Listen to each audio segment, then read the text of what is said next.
Oh, look at this. Packed room. Happy New Year, everybody. Happy New Year. It's so good to see everyone. Welcome back. 2024, here we come. And with that, we are just 16 days away from parts of the government shutting down. 16 days away. 16. Instead of doing their jobs, House Republicans left Washington in the middle of December, and they're not back until next week.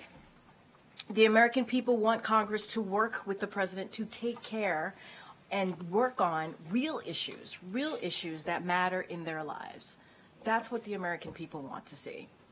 But instead of entering this year with a new approach to deliver for the American people, House Republicans are prioritizing baseless impeachment stunts.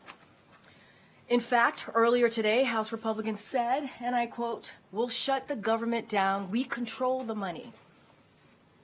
It's been 13 weeks since the first government funding deadline and more than 6 weeks since they kicked the can down the road for a second time. It's time for House Republicans to get serious, do their jobs, and deliver for the American people. It shouldn't be hard to fund the government. It is truly their basic duty, so they should get to work. And now we're joined, as you see, by my colleague, Admiral John Kirby, who is here to discuss the recent attacks by the Houthis and the developments in the Middle East. We haven't seen you all in a while, so I know he's going to do a little bit of a laydown. Admiral, the podium is yours. Good afternoon, everybody. As Karine said, it's been a little bit of a while here since we've had a chance to talk, so I just wanted to give you a laydown of where things stand in the Middle East over the holidays. The President received regular updates from his National Security Advisor, Mr. Sullivan, as well as the National Security Team. And as you all know, he had the chance to speak again with Prime Minister Netanyahu yesterday. Mr. Sullivan held a phone call with Israel's Minister of Strategic Affairs, Ron Dermer, where they discussed ongoing Israeli military operations and ongoing efforts to see if we can't secure the release of the remaining hostages. The United States remains focused on working with a range of partners to help Israel defend itself, to surge humanitarian assistance to civilians in Gaza, and of course to defend our national security interests in the region.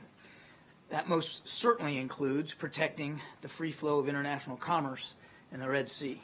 Now, to accomplish these goals, we have established and will continue to maintain a significant force presence in the Middle East. This includes an aircraft carrier strike group centered around the USS Dwight D. Eisenhower, with its embarked air wing of some 80 aircraft, as well as an amphibious ready group with its embarked 26th Marine Expeditionary Unit. That amphibious ready group, led by the assault ship USS Bataan, was moved into the eastern Mediterranean in recent days, coinciding with the departure of the aircraft carrier Gerald R. Ford. Now, between the Bataan and the two other ships of her group, the USS Mesa Verde and the USS Carter Hall, this consolidates in that part of the Mediterranean more than 4,000 sailors and Marines and more than 50 aircraft. An amphibious ready group with an embarked Marine Expeditionary Unit is capable of a wide range of operations, and because it is sea-based, remains a highly flexible option to any commander-in-chief when it comes to the potential use of force. These ships and their Marines are augmented by 3 additional squadrons of fighter and attack aircraft that are based ashore, and additional highly capable warships at sea, including a number of destroyers that are specifically designed for ballistic missile defense. Some of those warships are operating in the Red Sea, where they, alongside the ship's aircraft and capabilities of more than 20 other nations, continue to counter Houthi attacks on civilian maritime shipping. You've all seen in the last couple of days what these ships have been able to do in terms of knocking things out of the sky. All told, these U.S. and coalition ships and aircraft contribute to an impressive air and missile defense capability, as well as robust intelligence, surveillance, and reconnaissance capabilities, not to mention offensive and defensive military power. As the President has made clear, the United States does not seek conflict with any nation or actor in the Middle East, nor do we want to see the war between Israel and Hamas widen in the region. But neither will we shrink from the task of defending ourselves, our interests, our partners, or the free flow of international commerce. That's why, earlier today, we released a joint statement alongside 11 countries condemning Houthi attacks on commercial vessels in the Red Sea, one of the world's most critical waterways, and reiterating that these attacks must cease immediately. And just after we released that statement, Singapore came on board. So now there's 13 nations that have signed up to that statement. As we've made clear, These actions directly threaten freedom of navigation and global trade, and they put innocent lives at risk. This joint statement demonstrates the resolve of global partners against these unlawful attacks and underlines our commitment to holding malign actors accountable for their actions. Lastly, as you've seen, now in addition to this release, well, I think that's it. Take questions. Sorry. Thank you. I wanted to ask about Iran. Does the United States have any idea who might be behind the bombings there today? And secondly, does the U.S. think the killing of the Hamas leader in Beirut has significantly changed the strength of Hamas? So on your first question, we aren't at a point now where we have a lot of great detail on this bombing. Certainly, our hearts go out to all the innocent victims and their family members who are obviously their lives are going to be forever changed by this. But we don't have any more detail in terms of how it happened or who might be responsible for it. On your second question, again, I would point you to our Israeli partners to talk more about this. We're again not in a position to confirm the specific reports. I would just tell you that al-Huri was a noted designated global terrorist, and if he is in fact dead, nobody should be shedding a tear over his loss. I know you don't have any great detail on who was responsible, but can you rule out that Israel had anything to do with this? We have no indication at this time at all that Israel was involved in any way whatsoever.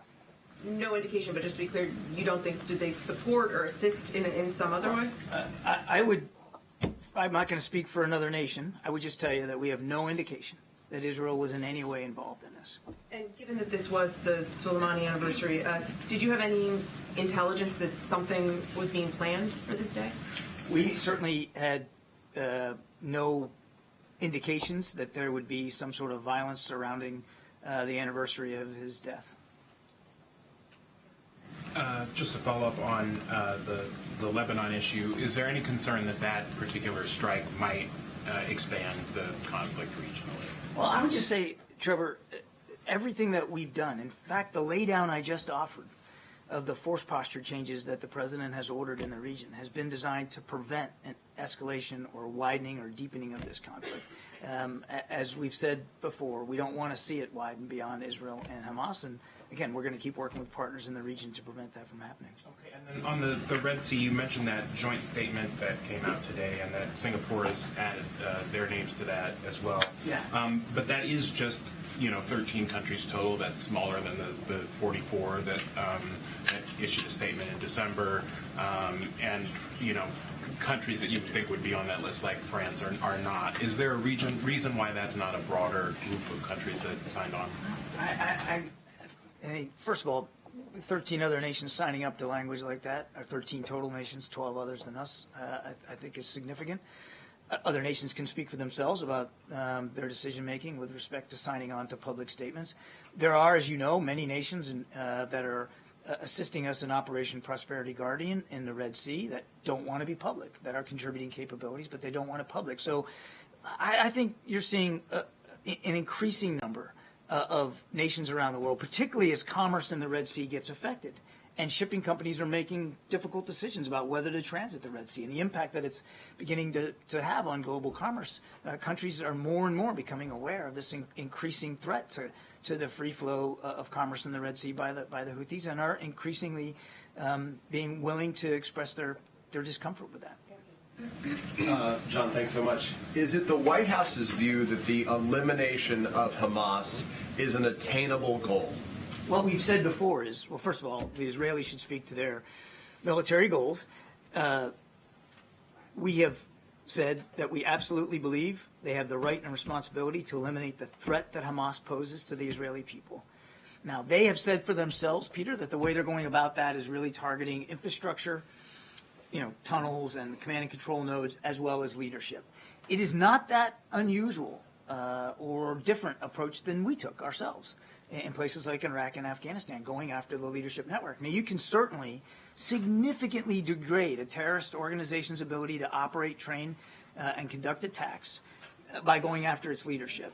You are probably not going to eliminate the ideology which underpins that group, and we've seen that in Al-Qaeda, ISIS, other groups. So let me be clear, there is a difference between language the U.S. has used in the past with the language degrade, to try to degrade the leadership and the ability to attack. So does the U.S., just to be clear, I understand Israel's role in this, does the U.S. believe the elimination of Hamas, though, is an attainable goal? We believe that it is absolutely an attainable goal for the Israeli military forces to degrade and defeat Hamas's abilities to conduct attacks inside Israel. It can be done militarily. Are you going to eliminate the ideology? No. And are you likely going to erase the group from existence? Probably not.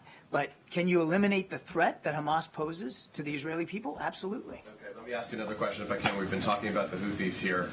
We heard from Maersk and some of these other companies that obviously the Danish shipping giant that paused its operations in the Gulf of Aden and in the Red Sea. A lot of other shipping companies are either pausing or rerouting right now. How concerned is the United States that these shipping companies may be pausing or trying to find other routes or revisiting that region altogether right now, given the impact it could have on the United States in terms of supply chain, inflation, whatever else? Well, if we weren't concerned, we wouldn't have stood up an operation in the Red Sea now consisting of more than 20 nations to try to protect that commerce. The Red Sea is a vital waterway. A significant amount of global trade flows through that Red Sea, and by forcing nations to go around the Cape of Good Hope, I mean, you're adding weeks and weeks onto voyages, and untold resources now, expenses have to be applied in order to do that. Plus, it's just a more dangerous journey.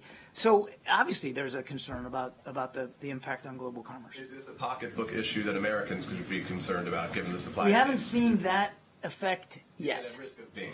It would depend on how long this threat goes and on how much more energetic the Houthis think that they might become. I mean, right now we haven't seen an uptick or a specific effect on the U.S. economy, but make no mistake, it is a key international waterway, and it can have an effect on the global economy.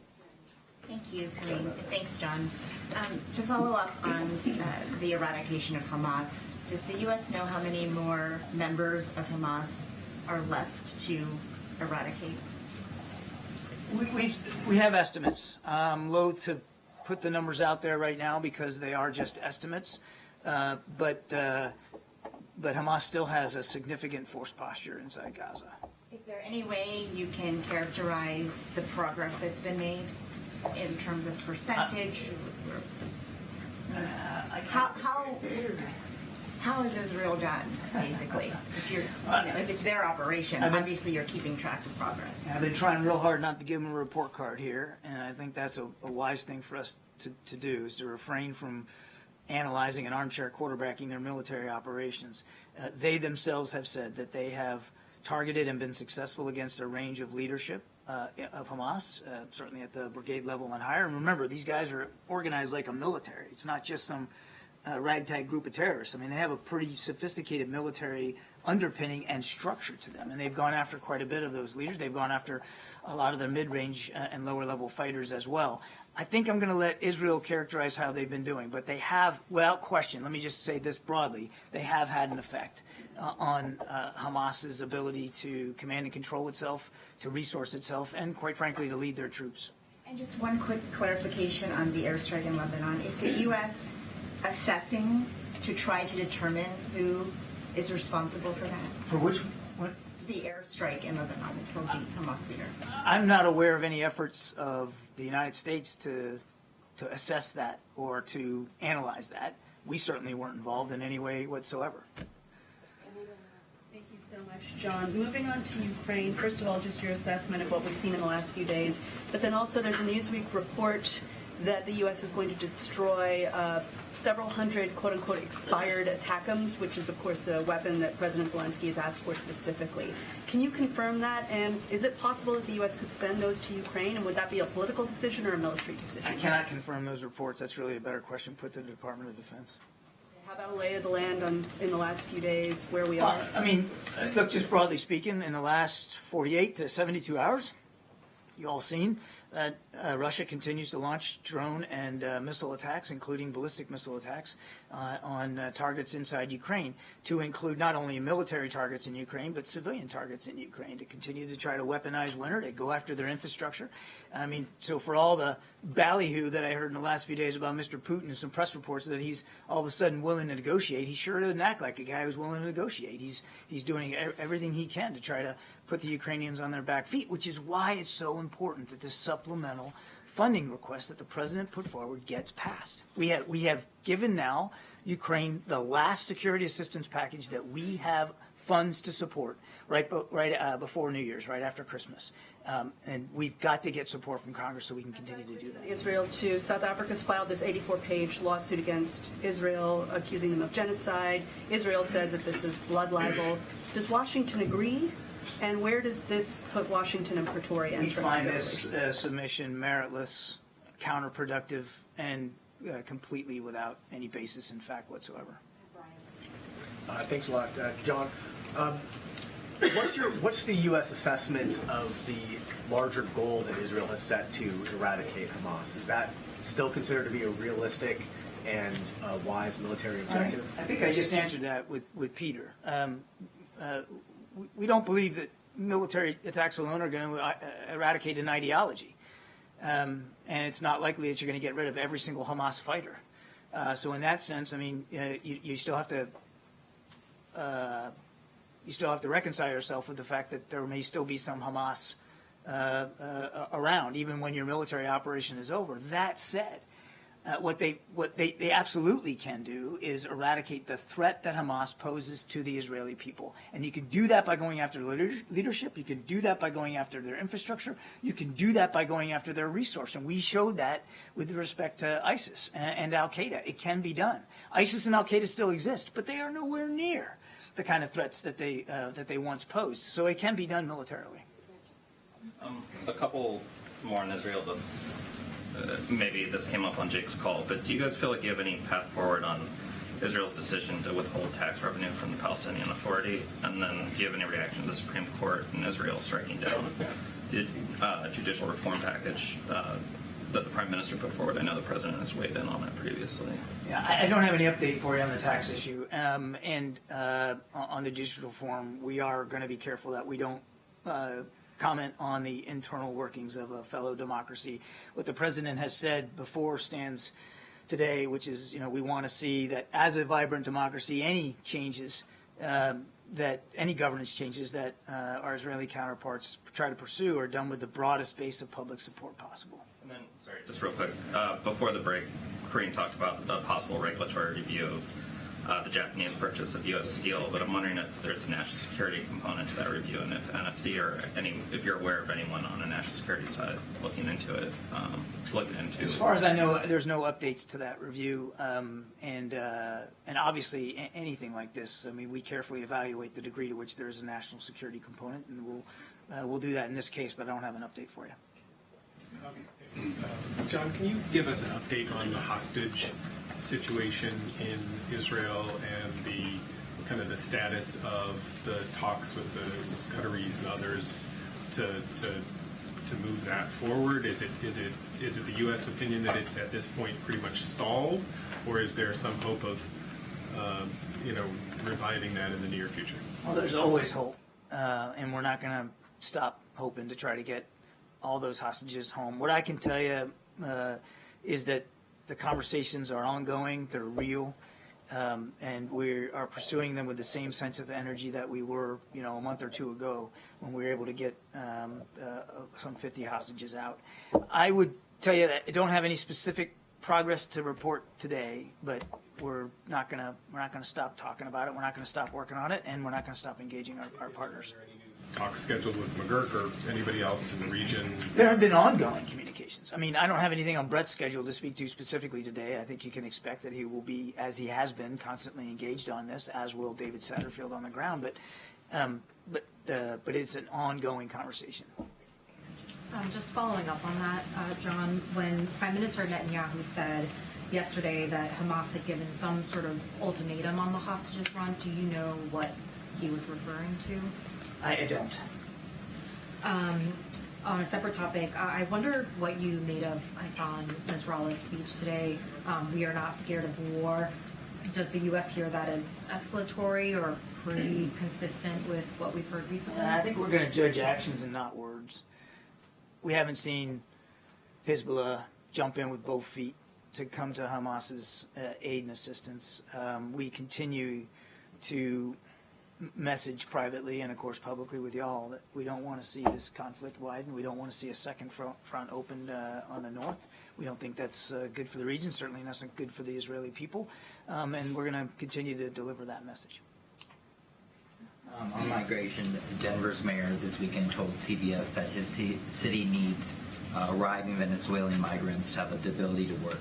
Is the administration open to extending temporary protective status for Venezuelans who arrived after that July 31st date that you all set? I don't have an update for you on that. You probably should talk to Secretary Mayorkas and his team at DHS, but that's not something I would have an update for. Thanks, Karine. John, you mentioned the last aid package for Ukraine. If there's no deal with Congress, what happens once that's exhausted?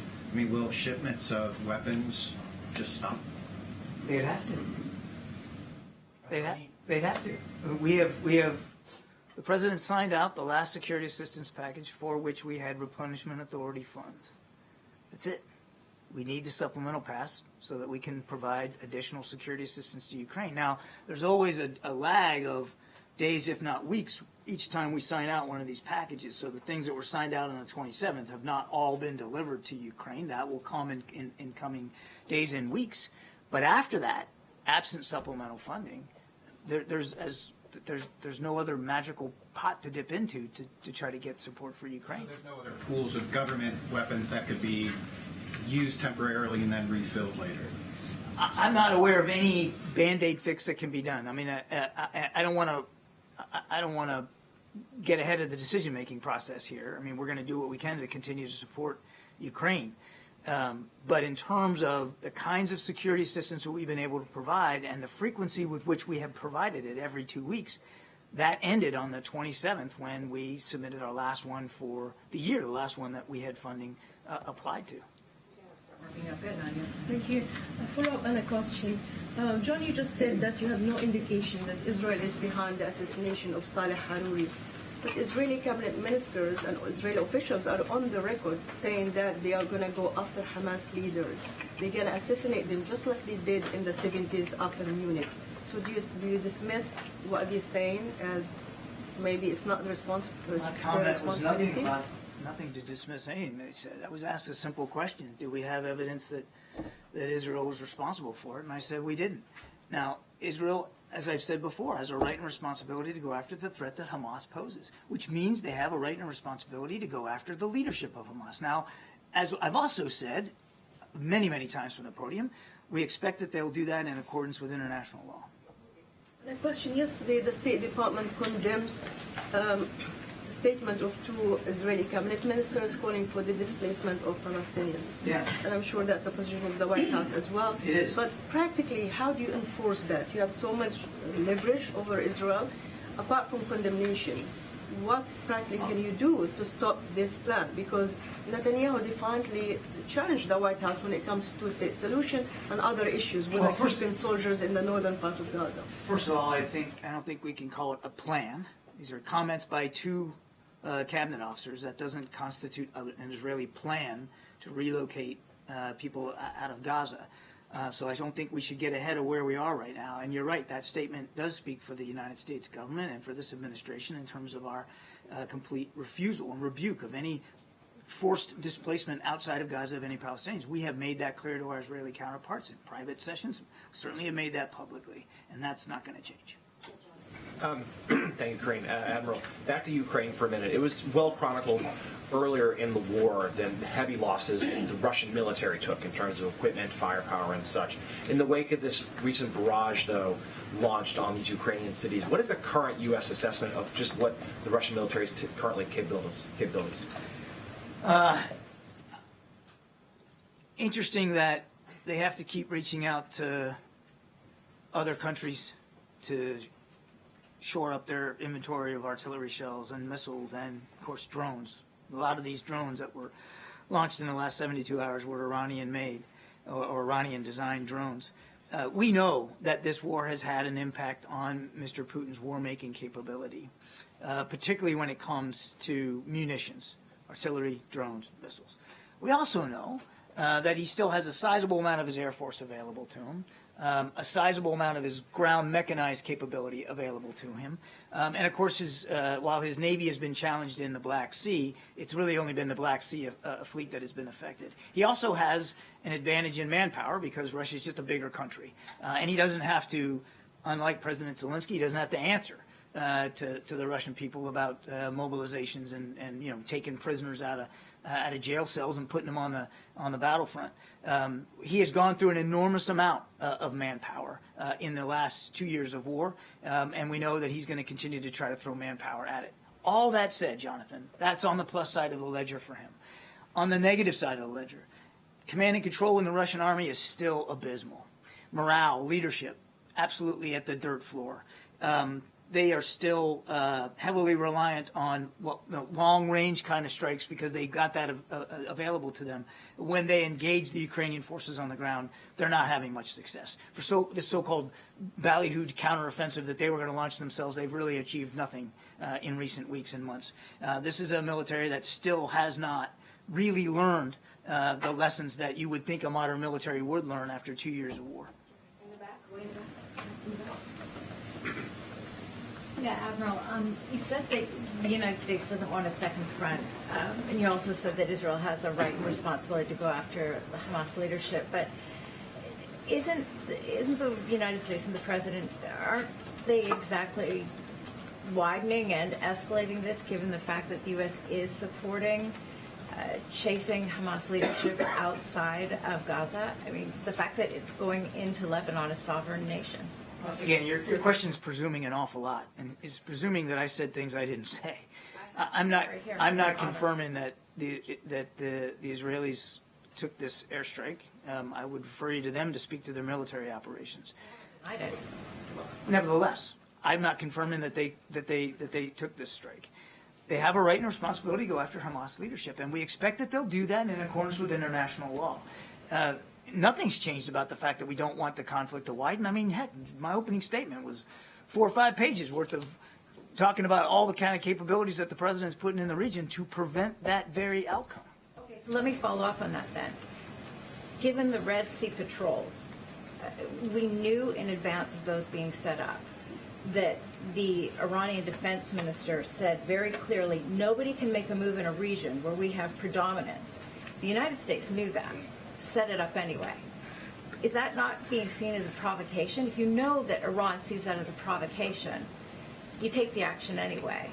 Well, that's certainly turning things on their upside down, isn't it? Wouldn't you consider provocation launching ballistic missiles and drones at commercial? Wait, let me finish. Wouldn't that be considered provocation?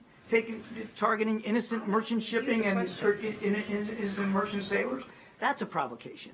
What we're doing, what Prosperity Garden is all about, and go on web, you can look at it, it's a defensive posture. It's a coalition of the willing of maritime nations coming together to try to protect international shipping that affects the global economy. Escalation, because in turn what has happened is... So you're denying then that there has been an escalation since the Red Sea patrol? I totally disagree with the premise of your question. It wasn't the United States who decided to attack commercial shipping in the Red Sea. The Houthis did that. And who are the Houthis backed by? Iran. As I've said before, Iran provided the missiles that the Houthis are using. We are simply in a defensive posture to try to protect that commercial shipping, and we have in the last 48 hours. Then there's been an escalation. Now Iran has launched a frigate into that, so there has been an escalation. Okay, again, let me stop you. The fact that they... I ask you again, has the United States' actions supported an escalation as a result? No. You said that your words said... You asked me a question, ma'am, I answered it. No. You said nothing the president has ordered has been designed to widen or deepen this conflict. I stand by my answer. No. Okay, we got to move on to Danny, and then Merrick, and then work. Thanks, Karine. Thanks, Admiral. Just on the, you mentioned a recent call with Netanyahu. Can you speak to the tenor of the recent conversations between the President and Prime Minister Netanyahu? There have been reports of sort of growing tensions between them, and I mean, can you describe to us what the tenor of those conversations? No, I'm not going to get into describing the tone and tenor. We do a readout of these conversations. We'll continue to do that. Look, these are two guys that have known each other a long, long time. They don't agree on every issue, and you shouldn't expect that they would agree on every issue. The president is able to have candid, forthright conversations with counterparts, and when you're friends with a country, the way we are with Israel, those conversations can be, they should be candid and forthright. Thank you very much. Two questions on Ukraine. Does the president support confiscating Russian frozen assets, $300 billion, to help Ukraine? And second question, how much of the equipment that was delivered to Ukraine by the U.S. has been damaged by Russia? Do you have any assessment? What are their capabilities in terms of the equipment delivered by the West and the United States? On your first question, we're still talking to partners about what reconstruction and recovery needs to look like in Ukraine after the war, but obviously our main focus right now is helping them in this fight against Russian aggression. And on your second question, that's a better question put to the Ukrainian Defense Forces, not the United States. We are working very, very hard to make sure that every system that is provided to Ukraine, there's a measure of accountability for it, that we can assure the Congress and the American people that that material is being used appropriately on the field of battle. And we've seen no indication that it hasn't been, that there's been some wide-scale corruption or misuse by the Ukrainian military. But it is war. It is war. And these things are sometimes being expended hand to mouth. I mean, they no sooner get into Ukraine than the Ukrainians are firing them at Russian troops. So we're working real hard on accountability. But as for every single bullet and bean that have been given to Ukraine, I mean, that's really something for the Ukrainians to speak to. Every single bullet. I'm asking about, in general, about Ukrainian capabilities in the war with Russia. Are you tracking those? Of course we are. Yeah. In fact, we added we added expertise and individuals to the team in Kyiv, specifically for accountability purposes. And the Ukrainians understand our need for accountability. They share that, and they have made it clear that they're willing to work with us on accountability measures for all the systems that are being provided. I would just tell you, broadly speaking, without speaking to every single artillery shell, the kinds of material we give Ukraine is given to them with thoughtful deliberation based on what they say they need in the moment and in coming weeks. And we've seen that with every package that we've delivered. Number two, as I said, in many cases, this stuff is going right from the trucks and the trains to the hands of a soldier on the battlefield. Not everyone, but oftentimes it's that fast. They are using these things appropriately in defense of their country. Thanks, Adam. Thank you. Thank you so much.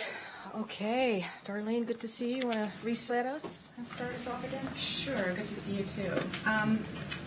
For the first time in the U.S., there are wind turbines that have sent electricity to the grid. There's a wind farm off the coast of Massachusetts.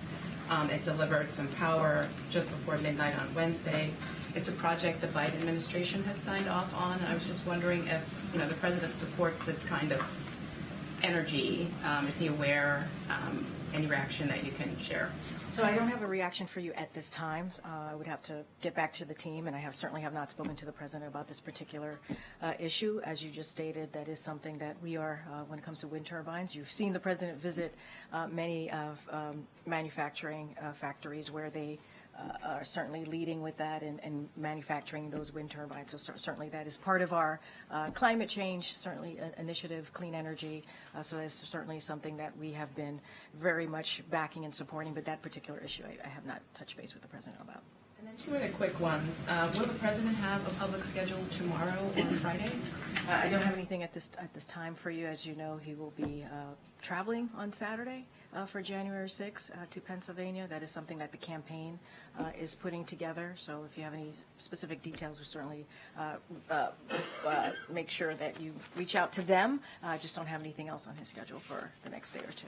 And is there a list of the scholars and historians that the press office said he had lunch with today in the lead up to the January 6th? I don't have a list to share at this time. For folks who are not tracking, this afternoon the president met or had lunch with a group of scholars and historians to discuss ongoing ongoing threats to our democracy, whether here and also abroad.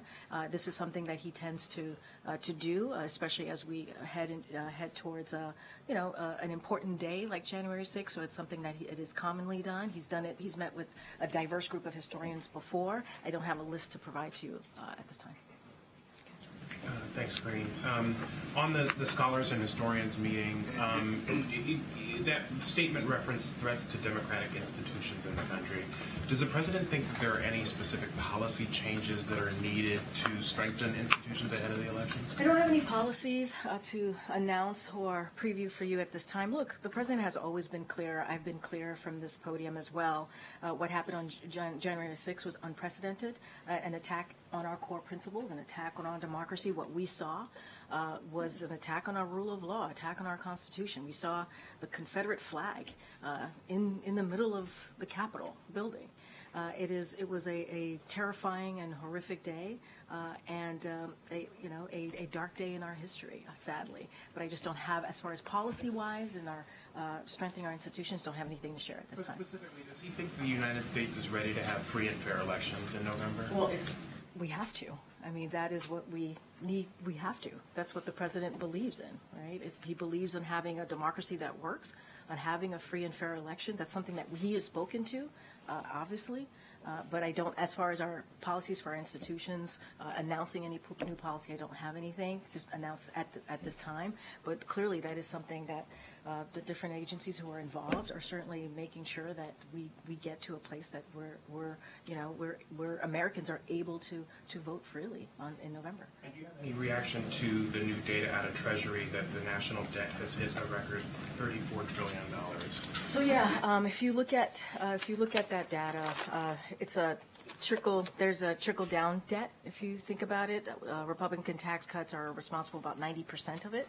Of the increase in the debt as a share of the economy over the last 2 decades, excluding emergency spending. And so, as we know, you've heard me say this, you've heard the president speak to this, of what he has done to certainly lower the debt. He signed a legislation to lower the deficit by $1 trillion, right? When you think about the Inflation Reduction Act, that's going to lower prescription drug costs and cracking down on the wealth tax cheats that we've seen. And then his agenda would cut the deficit another $2.5 trillion by making the wealthy pay their fair share. So that is what the president has done. What we've seen on the other side is the complete opposite. What they've tried to do is continue to give a tax break to the millionaires and the billionaires, and that what they have actually put forward would add more than $3 trillion to the debt. So that's what that data shows us, and that's what we have done to try to make sure. The president has been very, very deliberate about this to make sure that we do everything we can to certainly deal with the debt. Get him, Jay. Thanks, Karine. Has the president been briefed on the imam who was shot and wounded outside of a New Jersey mosque this morning? Obviously, there's serious concern about this having been an act that was driven by Islamophobia. I just wondered what the White House... So we certainly were aware of the shooting of the imam outside of the New Jersey mosque, as you just laid out, and certainly we're praying for his speedy recovery.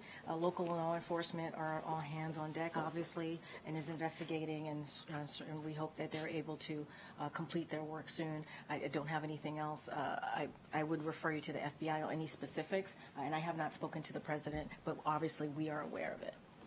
And just given that this is the first briefing of the new calendar year, is there a way in which you could sum up sort of what the president's top priorities are as we head into a new year, particularly given that this is the last year of his first term?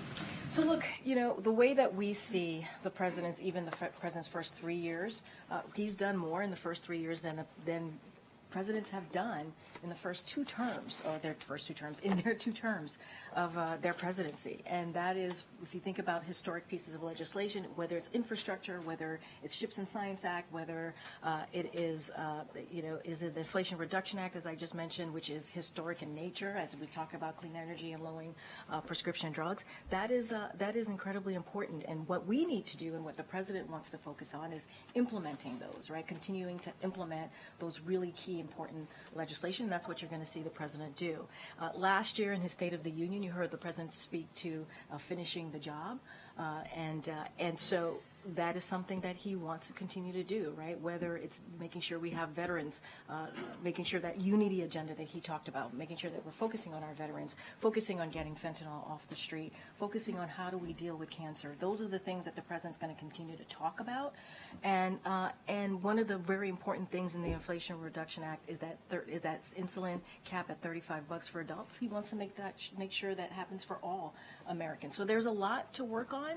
We saw the data coming out of 2023 on the economy and where the economy is headed and how Bidenomics we believe is working because of that data. And so there's still a lot of work to do, and that's what you're going to see from this president. The emphasis heavily on implementation as opposed to there being other pieces of legislation that the White House is hopeful. I mean, look, I think when he talks about the unity agenda, there's more things to be done, right? There's more work to be done that continues on the historic, I think the historic first term that the president has had. So certainly there are more things to be done, but implementing those historic pieces of legislation is important as well.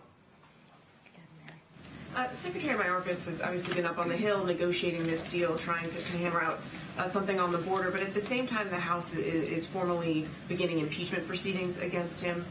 Do you have any concern that this will complicate a deal? It could hurt negotiations, especially as we're up against the clock here? So I kind of addressed this at the top, how baseless it is and how they're wasting their time on impeachment proceedings that make no sense. And that's not what the American people want them to focus on. And that's certainly, we see that from House Republicans, obviously, and it's a political stunt. It's baseless. It's purely baseless.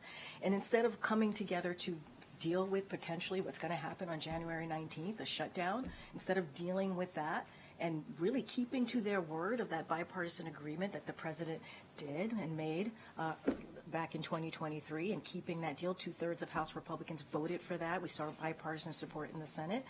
And what they're doing is they're not doing their job. They're focusing on something that Americans do not want to see. They want us to deliver on things that matter to them. But regardless of that, are you concerned that the fact that they are taking this action, even if you disagree with it, that it's going to make this more difficult, that it's going to complicate all of this? We think it's baseless, and we think it's a waste of time, and we think it's not the focus that they should have. That's not the focus that Americans want them to have. And so, look, we were able to come together when you think about the budget, when you think about where we're headed potentially on the 19th, to come with a bipartisan agreement to keep the government open. That was done in a bipartisan way. 2/3 of House Republicans voted for that. So we could get this done. They agreed on it. But yet they want to focus on something that is not going to keep the government open, that's for sure. Okay, Karine. Last night the president said that he needed more money to protect the U.S. southern border. Give me the money. Does he think it's a lack of money, a lack of funding that has led to the current situation at the border? I mean, look, it's certainly there's a reason. Let me step back for a second. If you look at the national security supplemental that the president put forward, he put border security in there, right? Because he believes in order to get the work done at the border, we need more resources. DHS needs more resources. Our Border Patrol agents need more resources. We need more immigration judges. We need more resources to get this done. We need the technology at the border to deal with what's going on with migrants at the border. And last May, the Speaker and the Republicans in the House, they voted to get rid of 2,000 Border Patrol agents. I mean, that's their focus. So, of course, that's not helpful. So we need the resources to actually do the work, and they keep getting in the way. House Republicans keep getting in the way of doing the work to deal with what we're seeing at the border. So they're obstructing. House Republicans are obstructing. That's what they're doing right now. But does the president believe it's just a money issue, or does he think that the policies have to change? Well, I would remind you, Ouija, on the first day of his administration, he put forth a comprehensive immigration policy legislation, and he presented that to Congress. And he did that because he understands that the immigration process or the system has been broken for decades. So obviously, we need to change policy and work on policy to deal with a broken system. So it's both. And that's what you've been seeing from the Senate side. Both Republicans and Democrats have been talking and negotiating for the past couple of weeks on how to deal with the border situation, border security, and it's been a policy conversation and a funding conversation. So it's both. And Does he have any New Year's resolutions? I don't have the president's New Year's resolution. I think what I will say is that the president wants to continue doing the job that he has said that he's going to do on behalf of the American people. That's what we've seen him do the last 3 years. I've talked about the historic piece of legislation that's actually going to deal with health care, going to deal with veterans' health, right? Going to deal with clean energy and climate change, going to deal with key issues that matter to the American people, Bidenomics, making sure that the economy works for all, we're building the middle class. Those are the things that the president's going to focus on. Go ahead, Justin. Two quick ones. The first, after the plane crash in Japan, I'm wondering both has the administration offered any support or is it working on the investigation of the crash, and has it prompted any review, especially of sort of tarmac safety? Let me just first say, Justin, our hearts go out to the families of the Japanese service members who lost their lives in this terrible accident. So we're glad that the passengers and obviously the crew members were able to get out on the commercial flight, was able to get out safely. That is incredibly important. Any specifics on any questions about investigations, that was something for the government of Japan to speak to. The resignation yesterday of Harvard's president seemed to generate a lot of conversation. I know the president, or you, weighed in after her testimony on Capitol Hill, but I'm wondering if you have a reaction. So, look, I know there's been a lot of coverage of this, and so I want to be very mindful and careful, and I've said this before, when it comes to either private institutions or colleges and universities, we're not going to comment. We're not going to comment on any personal decision that's been made. And I want to, as you asked, because you asked me our comments from here and what we said from here, we believe that this is a moment for leaders to have moral clarity. That we believe that is incredibly important at this time to have moral clarity, and look, any calls for genocide are monstrous and they're antithetical. There should not be a place for that in this country. And we're always going to call out hate, and we're always going to be very, very clear about that. And I will add that you heard the university presidents who testified also apologize, right? And you heard them say this. I'll quote what President Gay said. She said, "I'm sorry, words matter." I'll quote what President McGill say. "I was not focused on, but I should have been, the irrefutable fact that a call for genocide of Jewish people is a call for some of the most terrible violence human beings can perpetrate." So we believe it's a time to stand up and show leadership, and we believe that's what we did at that time. Okay. Thanks, Karine. On the border negotiations, can you comment on the concerns raised by some of the Hispanic caucus members and other elected Latino leaders who feel they've been kind of cut out of these talks? So look, we've been in touch with Democrats, obviously members of the Hispanic leadership, and we've done that as these conversations have been going. We're not going to speak to certainly private conversations. But I'll say this, the president believes that we need to have a bipartisan agreement. That's where he believes, on both funding and also policy. And that's what you've seen from Democrats and Republicans on the Senate side. And that's what they've been doing. They've been having those conversations during the holiday season and throughout this week as well. And so we believe those conversations are headed in the right direction. And so, again, I said this moments ago, the president believes our immigration system is broken. That's why he put forth a legislation to deal with the comprehensive legislation to deal with the immigration system.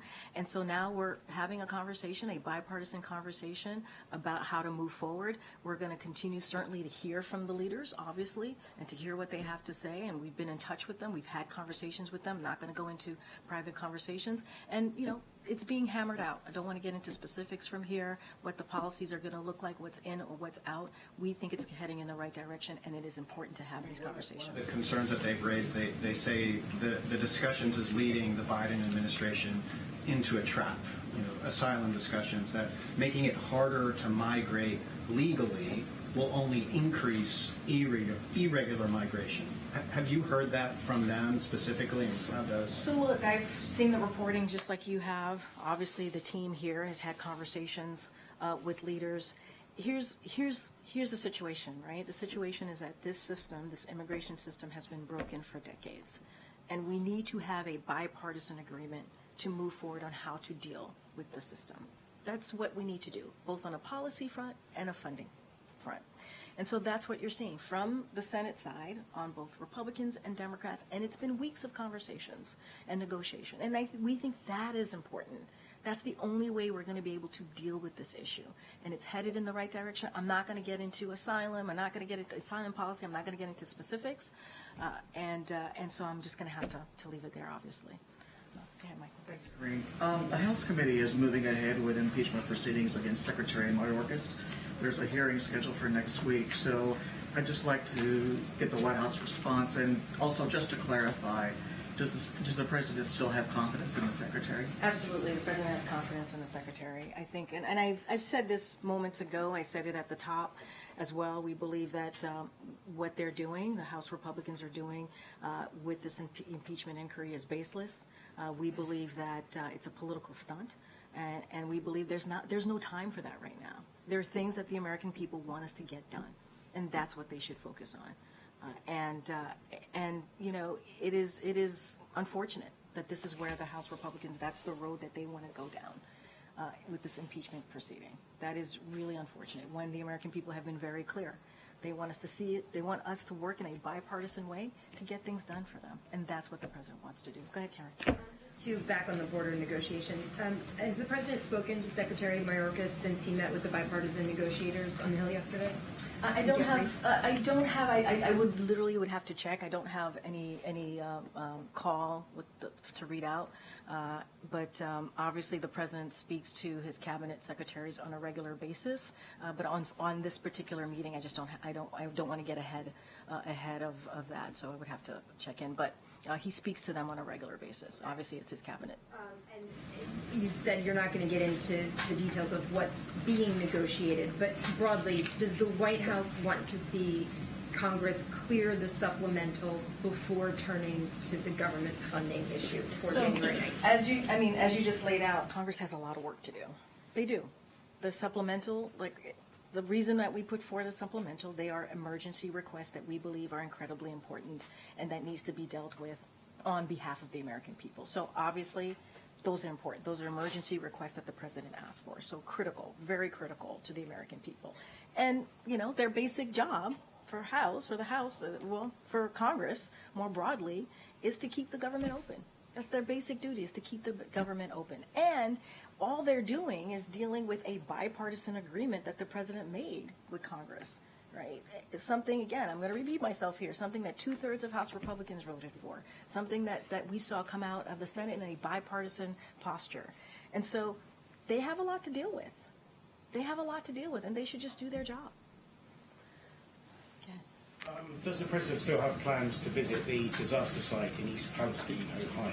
So I don't have any schedule of the president at this time, but I will say this: the president continues to oversee, as you know, and we've said it multiple times from here. It was a robust recovery effort to support the people of East Palestine, and we will visit when it is most helpful. The president will visit when it's most helpful to the community, and so we're going to continue to stay on the ground as long as possible. Remember, because we had that robust operation while ensuring that Norfolk Southern is held accountable for the trauma they inflicted on this community. But in the meantime, this is another thing. I was just asked about Congress, the supplemental and the budget. This is another thing that we want Congress to act on. It is important that they do their part to enhance rail safety. That is something that Congress has to do, and they have to do it by passing a bipartisan Railway Safety Act. That is something that they need to get to. But the president's going to continue to be there for the community, as he has been for the past several months. And Argentina has reported 3 foreign nationals, Syrian and Lebanese, arrested on suspicion of plotting a terror attack. Is that something the US is monitoring? Does it raise concern levels here? I don't have anything for you at this time. Get it. Federal debt, I want to ask you about. So I heard you blame the Republicans for the federal debt, but President Biden has been in office for 35 months, and over the past 3 months, the U.S. has added $10 billion per day to the federal debt. So, and that's not turning around. So is there a discussion here about cutting spending then? Republican tax cuts are responsible for 90%. 90% of the increase in the debt. 90%. That is something that Republicans are responsible for. What the president has done What the president has done, and you've heard us talk about it, I just talked about this, he's put forth legislation like lowering the deficit by $1 trillion. And that's part of the lowering prescription drug costs and cracking down on the wealthy tax cheats. That's what he's done. You know, $1.5 trillion, again, another way to lower the deficit, and that is through wasteful spending on special interests like Big Pharma. The president beat Big Pharma. That's what he was able to do last year because of the policies that he has put forth. And meanwhile, yeah, you know what? The GOP, or congressional Republicans, what they want to do is they want to continue with their Maganomics. What they've proposed will add $3 trillion to the debt. That's the numbers. You're a data guy. That's the numbers. That's what we have seen. Real quick, also on the border, the vice president is in Los Angeles. I'm sorry, went to Los Angeles to Las Vegas today, and the House Speaker is along the border. Does the president still have confidence that the vice president can get to the root causes of the migration to stop the flow? The president sees the vice president as a partner. She's a partner with him on all of the successes that we have seen, what we've been able to do the first term in this administration, the first 3 years of this administration. I just listed out historic pieces of legislation that we've been able to get done, whether it's lowering prescription drugs, whether it's dealing with veterans care, whether it's dealing with climate change, whether it's Bidenomics dealing with the economy.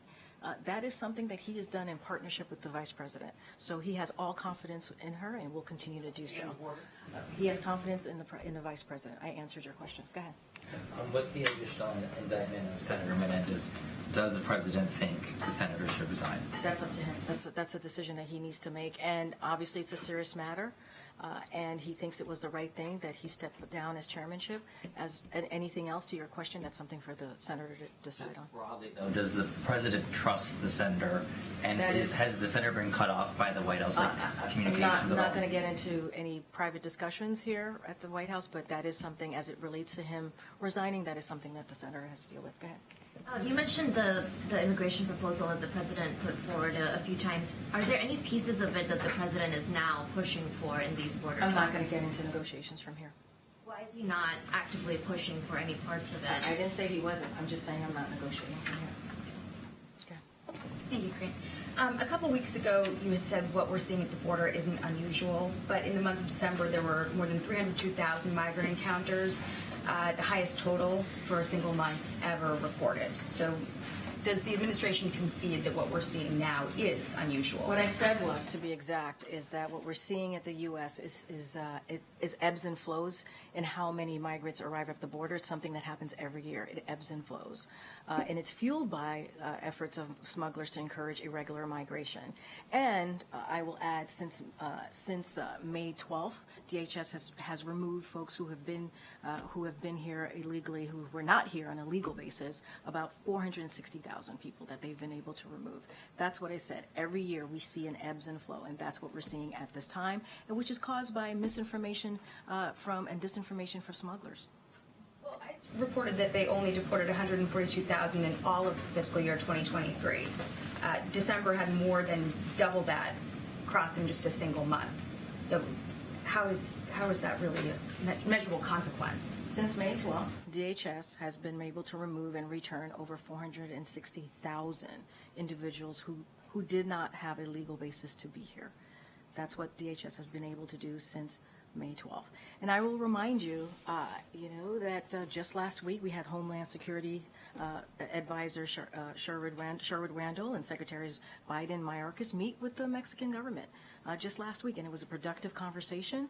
And we believe that the President of Mexico has taken significant enforcement actions, and we are starting to see the results. And so a lot of this is diplomacy, right? A lot of it is having diplomacy. A lot of it is enforcement.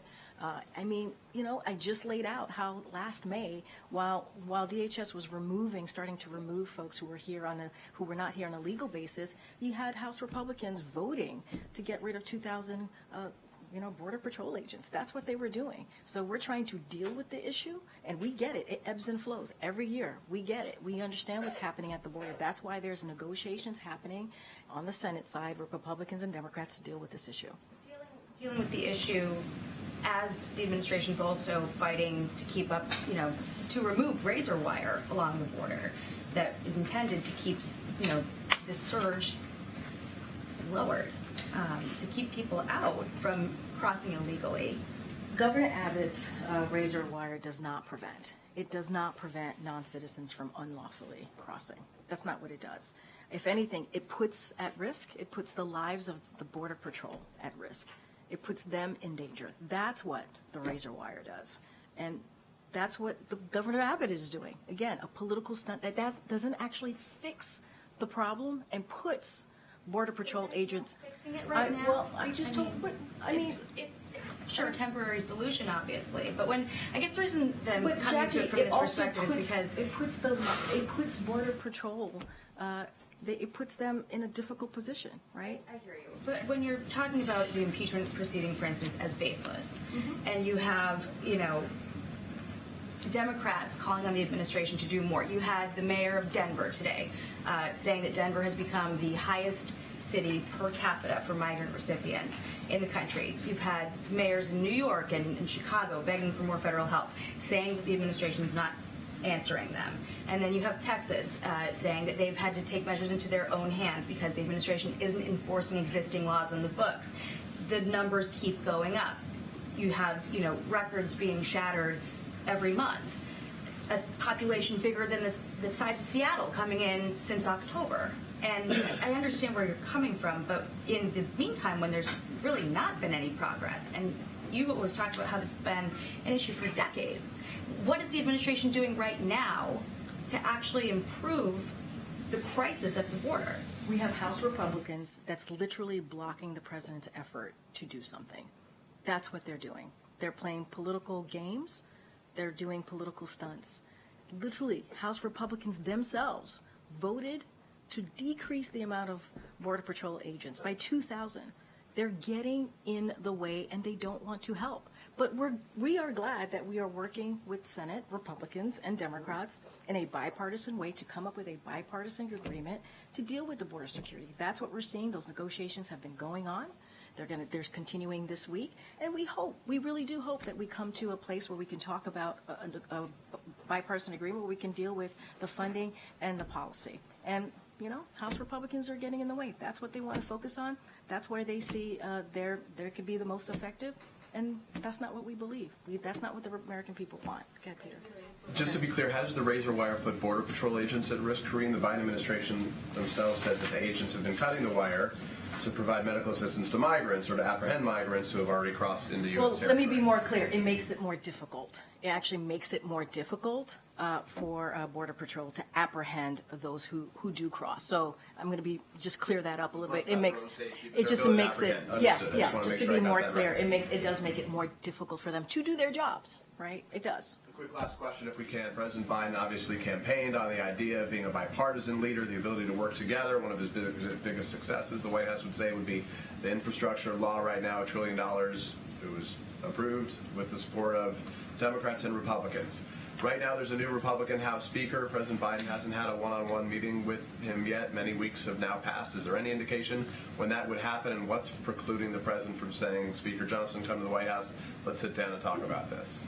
So here's what I'll say to that. You have Speaker Johnson, who has been very clear where he stands on the border, right? Who has continues with the House Republicans to make this a political issue and to move forward with political stunts, and has blocked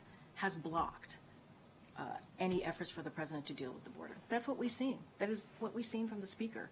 Now, the president has been able, with his team, right, to have a bipartisan conversation and negotiation with senators, Republicans and Democrats. That is a good thing.